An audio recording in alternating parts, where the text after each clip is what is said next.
আমি আজকের মহতী মজলিসে উপস্থিত সকলে শ্রদ্ধা জ্ঞাপন করে আজকের এই গণসমাবেশের যে আকাঙ্ক্ষা, যার জন্য গণসমাবেশ করার প্রয়োজন হচ্ছে, এটা আমাদের দলীয় নেতৃবর্গ বলবেন, কিন্তু আমাদের তো এই মাঠে নামার কথাই ছিল না। আমাদেরকে বাধ্য করা হয়েছে মাঠে নামার জন্য, যে ভোটের মাধ্যমে, যার মাধ্যমে বর্তমান সরকারের জন্য একই মাধ্যমেই জুলাই সনদ এবং গণভোটেরও জন্য একটাকে যদি ঠিক রাখে অন্যটাকে ঠিক রাখা, এটা দ্বিচারিতা এবং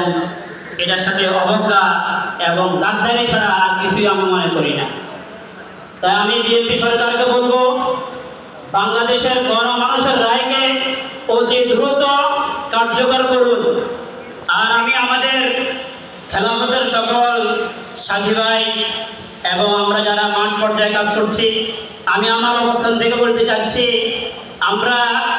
এবং সর্বশ্রেণী পেশার মানুষকে, সমস্ত আলেম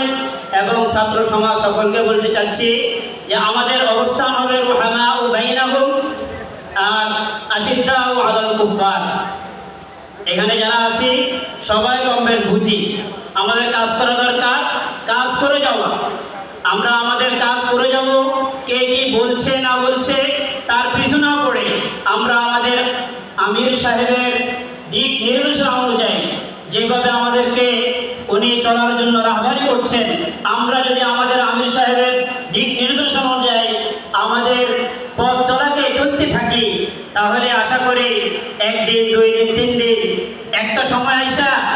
সমস্ত পাগলও চুপ হয়ে যায়, তার পাগলামি ছেড়ে দেয়।